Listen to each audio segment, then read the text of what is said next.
weeks left in the college football regular season. The voice of college football here to break down conference championship scenarios. Let's take a look at the Big Ten Eastern Division, ruled this season by Ohio State, Michigan, and Michigan State. The Big Ten has backloaded the schedules, so we have most of our important games being played right here in the month of November. As it stands right now, Ohio State 7-0, Michigan State both at 6-1. Of course, the Spartans lost to Purdue, but they have the head-to-head win over Michigan. So the Buckeyes play Michigan State and on the road at Michigan. If the Buckeyes win both games, of course, they win the Big Ten Eastern Division.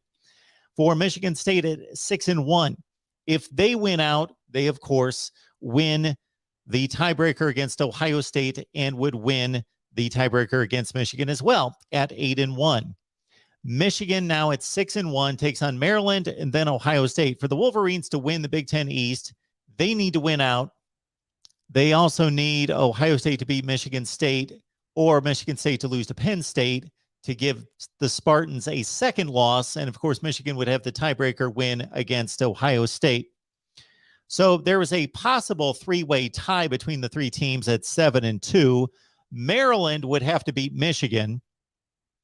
Michigan State beat Ohio State, Michigan beat Ohio State, and Penn State beat Michigan State. So a lot of losses by the top three teams in the Big Ten East against the likes of Penn State and Maryland for there to be a three-way tie at 7-2. In that case, Michigan State would go on to the Big Ten championship game at a 2-0 record since they beat both Ohio State in that scenario, and they've already beaten Michigan, with Michigan at 1-1 and Ohio State 0-2 in that three-way tiebreaker.